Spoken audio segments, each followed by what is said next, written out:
Assalamu alaikum wa rahmatullahi ta'ala wa barakatuh. Bonjour tout le monde, j'espère que vous allez très très bien. Nous allons donc travailler une leçon de grammaire, les pronoms personnels sujets. Les pronoms personnels sujets. Nous allons donner une définition un peu plus bas. Alors, nous allons travailler à la rubrique avant de commencer. D'après toi, hasab ra'ik, quelle différence y a-t-il entre un nom, un prénom et un pronom? حسب رأيك ما هو الفرق الذي يوجد بين un nom اسم un prénom اسم شخصي et un pronom. Cite quelques pronoms que tu connais. اذكر بعض الضمائر التي تعرف لأن les pronoms هما الضمائر. J'observe et j'élabore. Ah oui, d'accord, on n'a pas répondu à la question. لم نجب بعد على السؤال. Alors, qu'est-ce qu'on dit d'un nom? Un nom désigne une personne, un animal, une idée, une chose. الاسم يدل أو يحيل على شخص، حيوان، فكرة أو شيء. لنعطي بعض الأمثلة. Alors, le maçon construit le mur. البناء يبني الحائط. Ici, le nom maçon يحيل على شخص. Il désigne une personne. La valise est ouverte. Le nom valise يعين يشير إلى شيء. Le chien aboie, chien يحيل على حيوان أو يشير إلى حيوان. La liberté est une source de bonheur. Liberté هنا اسم liberté يحيل على فكرة لأن liberté هي فكرة. إذن on dit un nom désigne une personne, une chose, un animal ou une idée. Alors le prénom, comme par exemple Mohamed cultive la terre. Mohamed c'est un prénom. Ali est un prénom. Fatima est un prénom. Que désigne un prénom? Il désigne une personne. الاسم الشخصي يدل على شخص. بعض المرات يمكن تسمية بعض الحيوانات avec des prénoms ولكن en général les prénoms désignent des personnes. Alors maintenant, que désignent les pronoms? Les pronoms, par exemple, il cultive la terre. Il ici est un pronom. Alors les pronoms sont les pronoms personnels. Je dis bien les pronoms personnels. Ce sont les pronoms que vous connaissez. Je, tu, il, elle, on, nous, vous, il, elle. Alors il cultive ici. Il, qu'est-ce qu'il désigne? Bien, à quoi sert-il? Il sert à remplacer un nom ou un prénom. Par exemple, au lieu de dire Mohamed cultive la terre, on peut dire il cultive la terre. La liberté est une source de bonheur. Elle est une source de bonheur. Le chien aboie, il aboie. La valise est ouverte, elle est ouverte. Le maçon construit le mur, il construit le mur. Donc le pronom peut remplacer les noms et les prénoms. Alors on passe à la rubrique j'observe et j'élabore. Ces enfants sont fatigués. Ils ont joué toute la matinée. Voici enfin le train. Il entre en gare avec 1 heure de retard. À l'école, je ne reste pas sans rien faire. Lorsque j'ai fini mon exercice, je lis, je réfléchis. Maman, que veux-tu?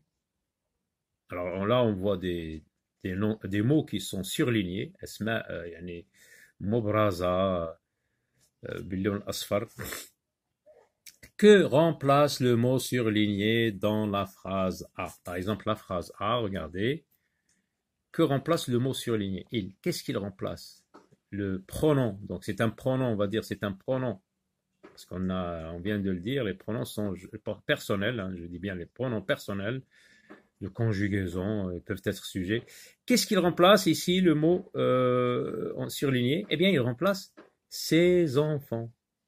pour ne pas répéter, hein, pour éviter la répétition, pour ne pas dire ces enfants ont joué toute la journée. Donc, qu'est-ce qu'on fait? Eh bien, on a recours au prénom.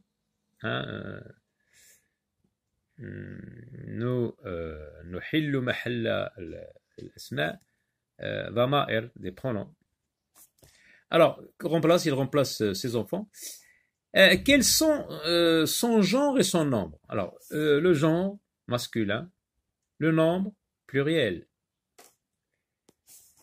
La question 2 est dans la phrase B. Que remplace le mot surligné? Voici enfin le train. Il entre en gare avec 1 heure de retard. Alors, que remplace il? Que remplace le pronom il? Eh bien, il remplace le train. C'est le train qui entre en gare avec 1 heure de retard. Il, حل محل, le train.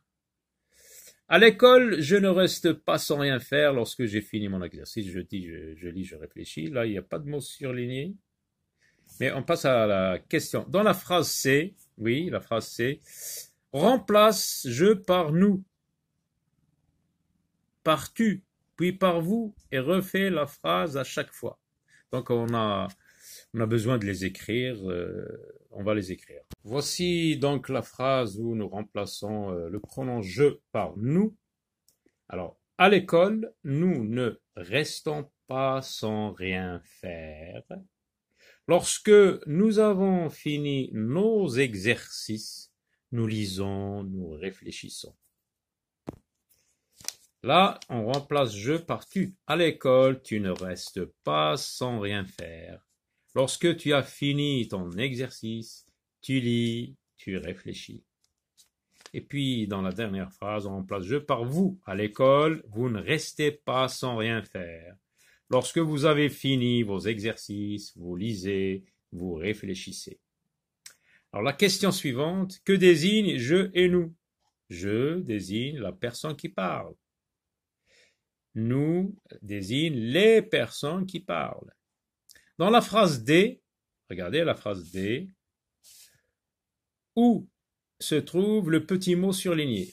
Le mot surligné, il est là. Où se trouve-t-il? Il se trouve après le verbe, parce qu'on dit normalement tu veux. Et là, nous avons l'inversion de sujet. Donc tu se trouve, on va dire à la fin de la phrase, et on va dire qu'il se trouve après le verbe. Alors, la rubrique je retiens. Les pronoms personnels sujets sont il, elle, elle. Il n'y a pas que ça, il y a aussi je, tu, nous, vous. Les pronoms personnels sujets sont je, tu, nous, je, tu, en ordre, je, tu, il, elle, nous, vous, il, elle. Alors, à quoi servent-ils? Ils remplacent un nom propre ou un groupe nominal déjà cité. Par exemple, ici, que remplace le pronom il remplace le groupe nominal ses enfants.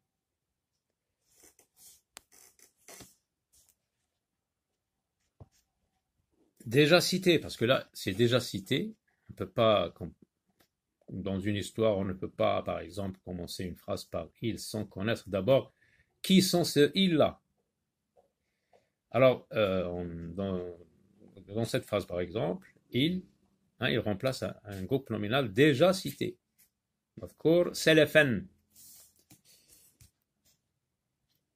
exemple, ici, la maîtresse entre en classe, elle. Donc, c'est la maîtresse. Elle remplace la maîtresse. Elle remplace un groupe nominal déjà cité. Elle commence par faire l'appel. Les pronoms personnels sujets de la première et la deuxième personne, comme je, c'est un pronom personnel de la première personne du singulier. Tu, c'est le pronom personnel de la deuxième personne du singulier. Nous, c'est la première personne du pluriel. En tout cas, c'est la première personne. Les pronoms sont les personnels sujets de la première et de la deuxième personne. Tout ça, je, tu, nous, vous. Qu'est-ce qu'il désigne? Eh bien, il désigne les personnes qui communiquent entre elles.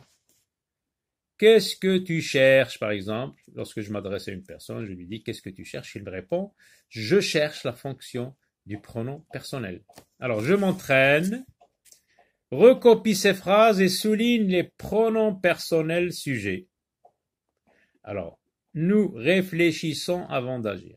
Qui est-ce qui réfléchit avant d'agir? C'est nous. Le sujet, c'est nous. C'est un pronom personnel. Recopie ces phrases et souligne les pronoms personnels sujets. Voilà, nous. Tous ces livres sont intéressants. Ils se trouvent dans notre bibliothèque. Le pronom personnel, il est sujet ici. Vous finissez vos devoirs avant d'aller regarder la télé. Et moi, j'essaie de résoudre mon problème. Là, vous avez deux pronoms sujets. Vous finissez. Qui est-ce qui finit? C'est vous. Qui est-ce qui essaye? C'est moi, c'est je. Entoure le pronom personnel sujet et souligne le nom ou le groupe nominal qu'il remplace. Entoure le pronom et souligne le nom ou le groupe nominal. Regardez, voici Nadia et Sophia. Elles sont dans la même classe que moi. Elles remplacent Nadia et Sophia. Donc, qu'est-ce que je fais pour le groupe nominal qu'il remplace? Eh bien, je le souligne, je souligne. Et le pronom, qu'est-ce que je fais? Je l'entoure.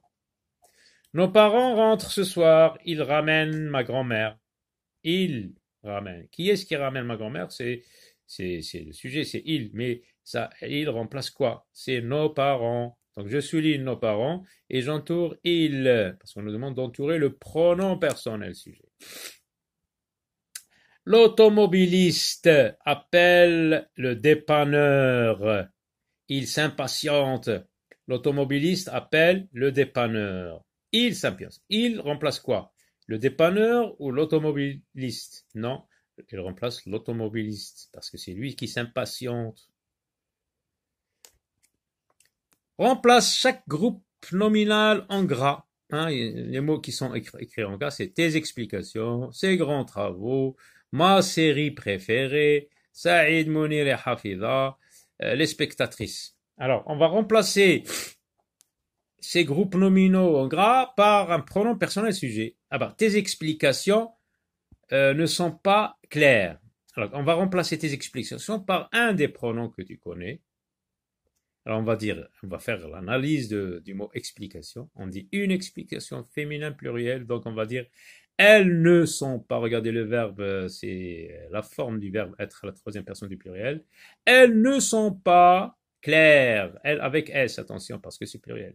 Ces grands travaux ralentissent, regardez, ENT, donc c'est la troisième personne du pluriel. Est-ce qu'on dit il ou elle? Donc on va analyser travaux, un travail, des travaux, masculin pluriel. Il, donc c'est il, n'oubliez pas d'écrire I majuscule, il avec S.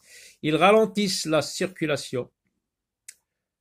Aujourd'hui, ma série préférée passe à 18h. Aujourd'hui, ma série, elle, sans S. Donc tout ça, on remplace par elle. Aujourd'hui, virgule, elle passe à 18h. Saïd, Mounir et Hafida. Regardez, deux noms de personnes de sexe masculin et un nom de sexe féminin. Donc c'est il, ILS, il pluriel, il avec S. Ils arrivent toujours à l'heure. Les spectatrices, donc féminin pluriel, elles apprécient la pièce. Dans chaque phrase, remplace le pronom personnel sujet par un groupe nominal de ton choix. Alors, dans la fable, il dévore l'agneau. Qui est-ce qui dévore l'agneau dans la fable? C'est le loup. Dans la fable, il dévore l'agneau. C'est le loup. Le loup dévore l'agneau. La nuit, elle brille dans le ciel. Qui est-ce qui brille dans le ciel la nuit? Ben, c'est les étoiles. Donc, on va dire la nuit, virgule, les étoiles, puisque c'est féminin pluriel. Il cache le soleil et la lune. Alors, qui est-ce qui cache le soleil et la lune? Eh bien, les nuages. On va dire les nuages cachent le soleil et la lune. Elle arrive tous les 4 ans. Elle arrive tous les 4 ans. Je pense que ça s'appelle l'année bissextile. L'année bissextile arrive tous les 4 ans. Voilà. À très bientôt.